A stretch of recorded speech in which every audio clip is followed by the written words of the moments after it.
The Chernobyl disaster was a cover up of something terrifying. Part 3.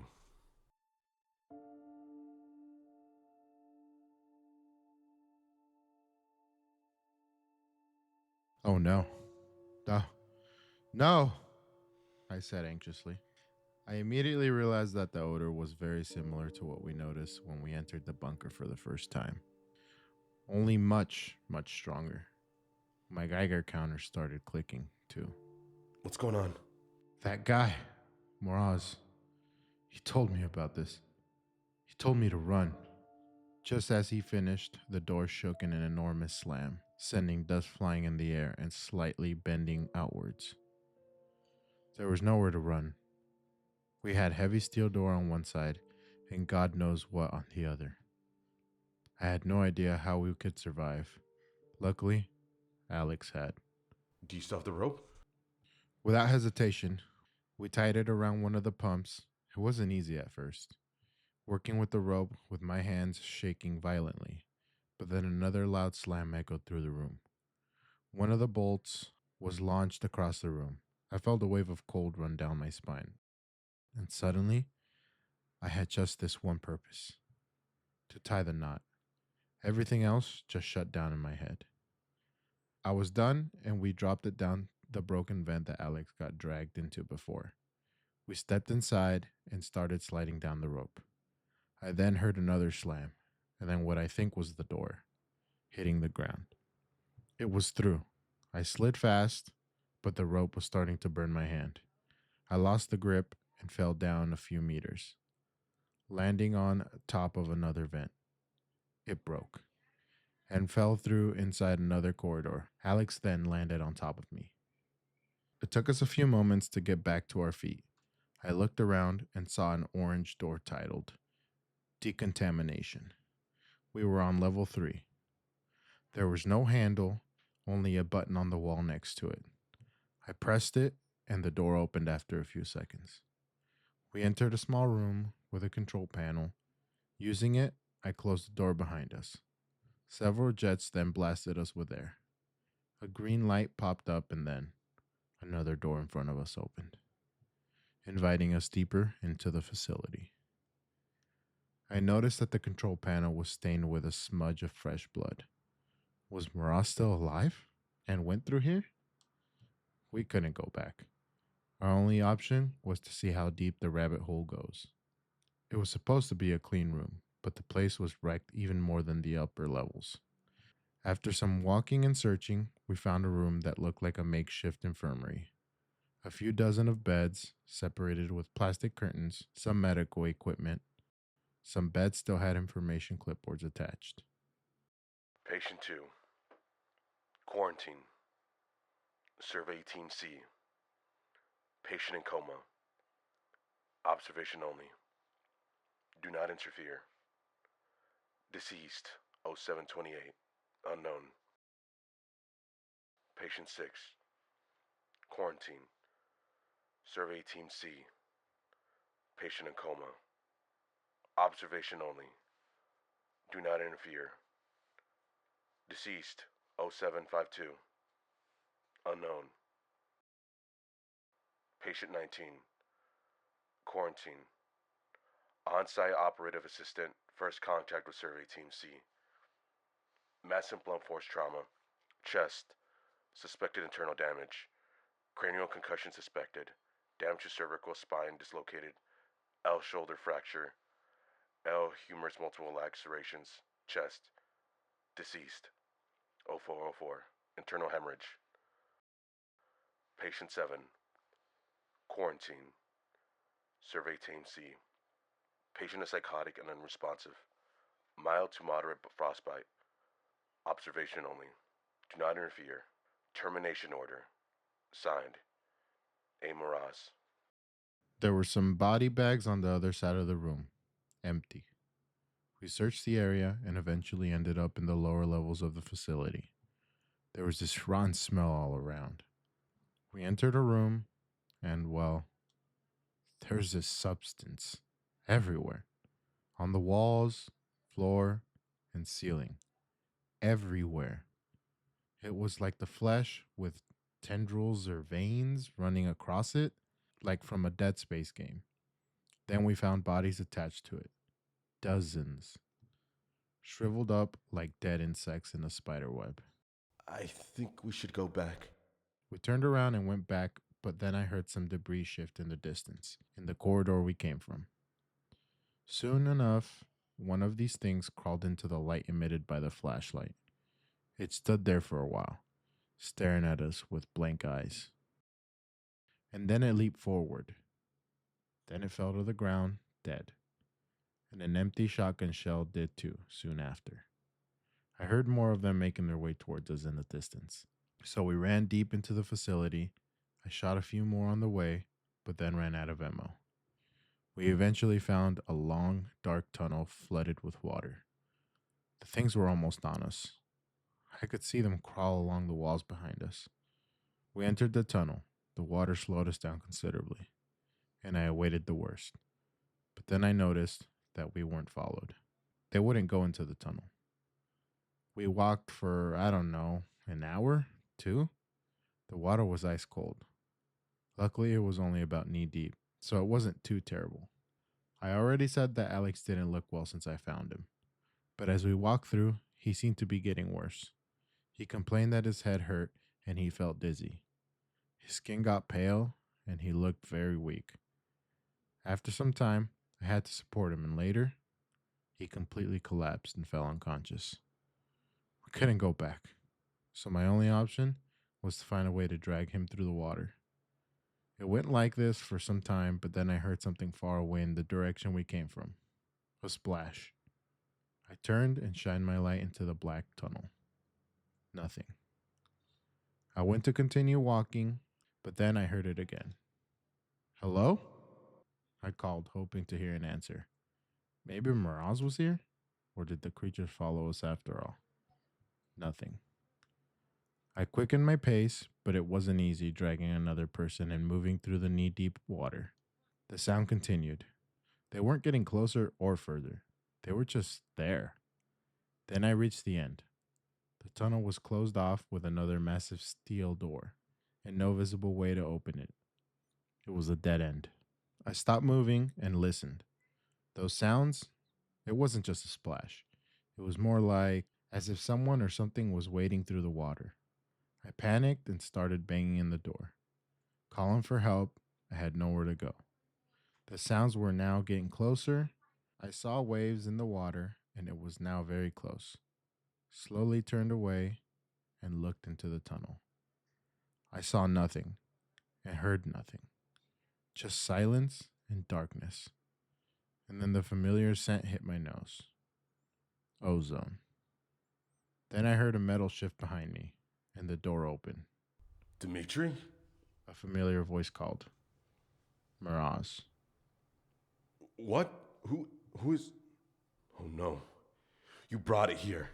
He pulled me and Alex through the door and then shut it again, as fast as he could. That's your friend? How? What happened to him? He asked as he looked at a still unconscious Alex. I don't know. Are you okay? He had a large gash across his face and his red eye.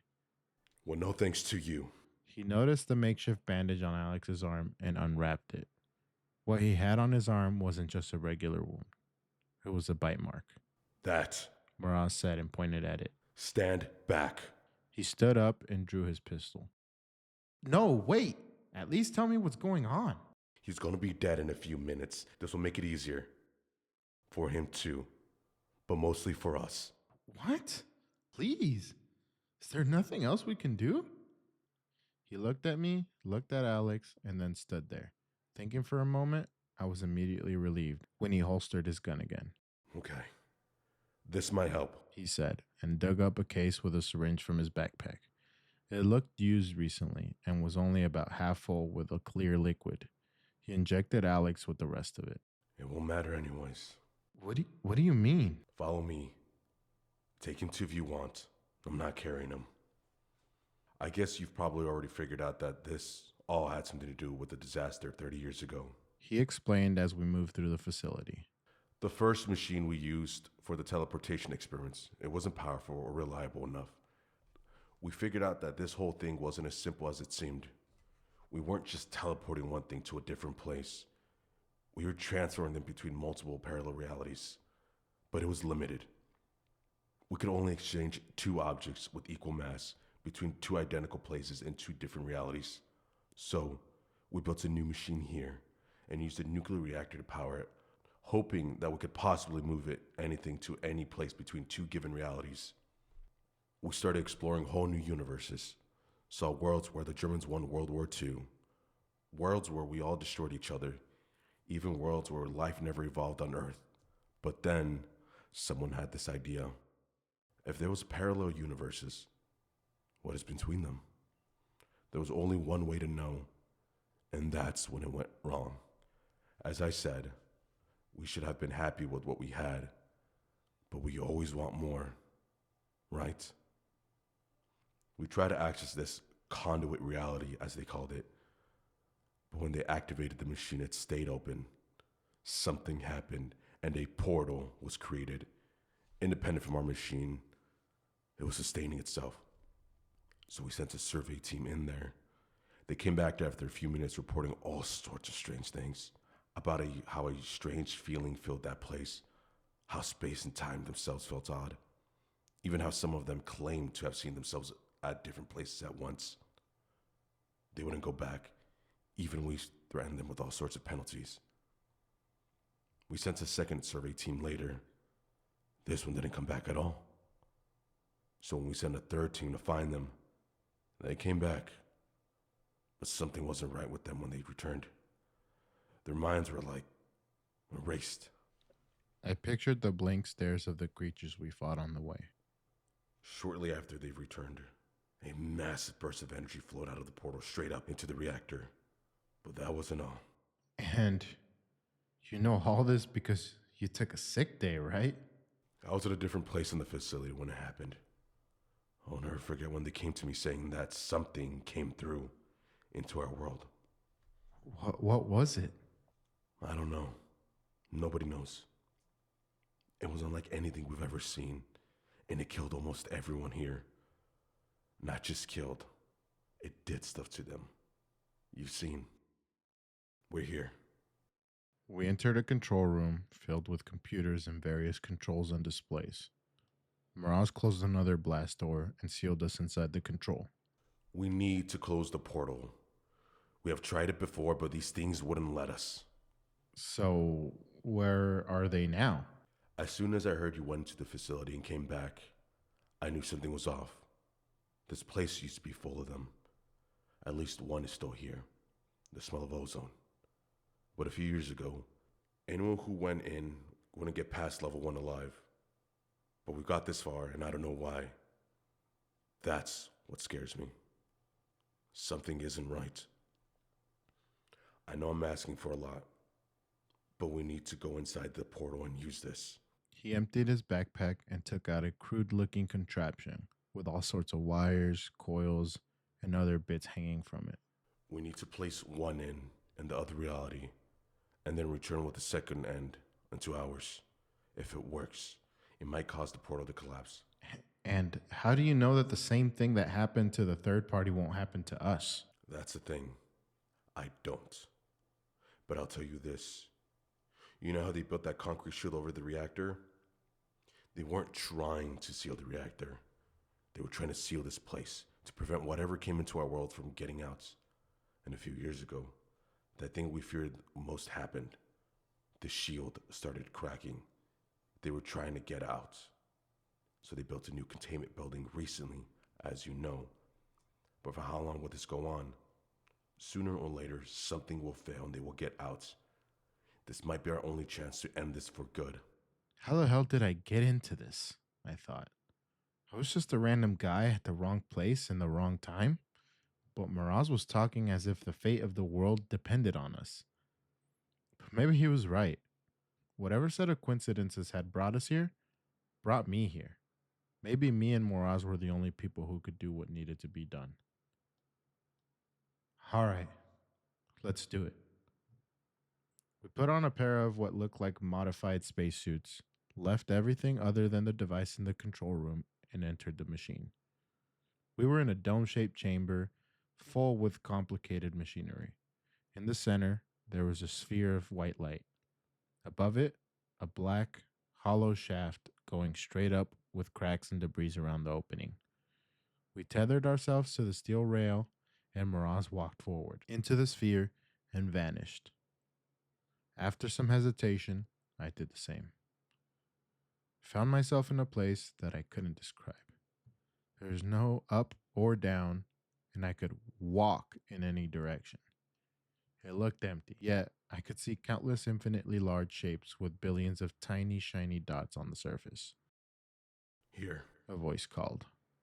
I looked for Miraz, but I couldn't find him. Where are you?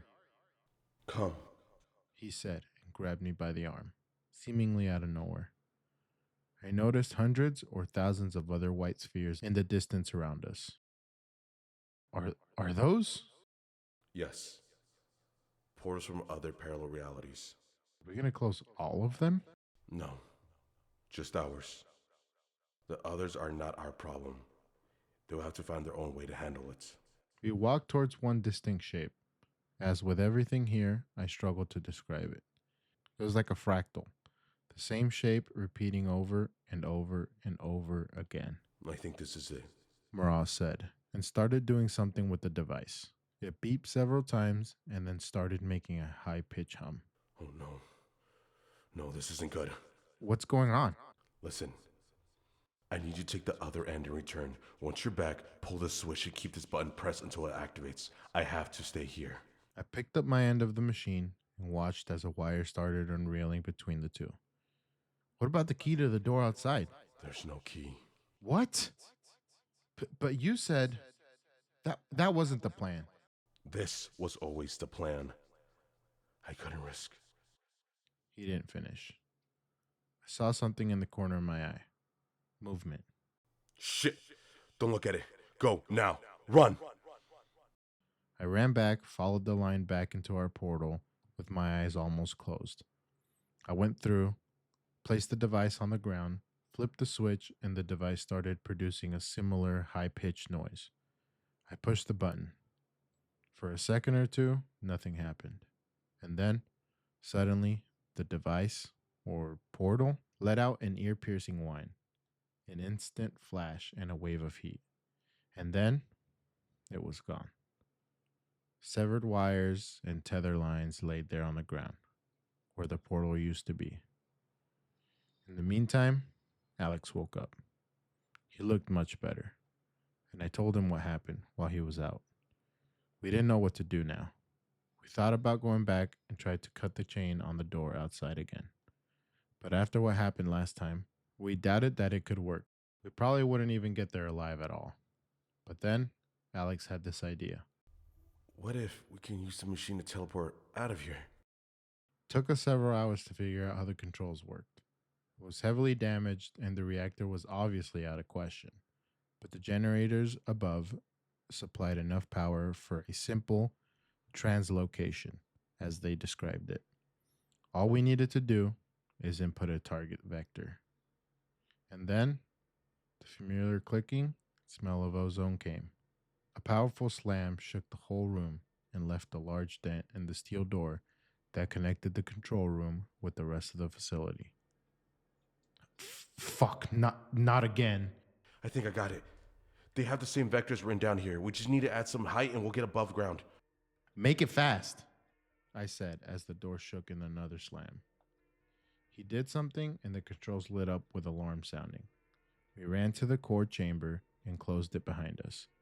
Just as we heard the control room door give way, we stood in the center and waited. Sparks and smoke filled the room as the machine did its thing. Please work. I heard another slam and the door to the chamber broke off the wall and fell to the ground. I looked over and then time froze. I didn't feel fear. I felt at peace. I felt as if I was just a step away from understanding everything. I wanted to stay here forever. A flash suddenly blinded me, and then I bumped my head into something. I opened my eyes and breathed in fresh air. We were laying upside down in a crater-like hole in the ground in the forest. We were out. We found a car after a few minutes. We saw several military helicopters flying in the opposite direction as we drove home. Alex checked in a hospital with a made-up story of an animal attack. He was okay in the end. We didn't talk about it again. It was over, and I thought that our world was safe from whatever stayed at the other side of the portal. But when I finally returned home that day, I noticed that something wasn't right. The old cherry tree that we used to play at when we were kids, it wasn't there. There was an apple tree instead. We've managed to transfer an apple today. However, I couldn't help but notice the pattern of red and green skin on top was slightly different. We were transferring them between multiple parallel realities. The portals from other two realities? Are we gonna close them all? No, just ours. The others are not a problem. They have to find their own way to handle it. I think I'm not in the reality that I lived in before. I think that when we teleported out, we ended up in a different one. I can't stop thinking that the portal in this one might still be open. I think we aren't safe.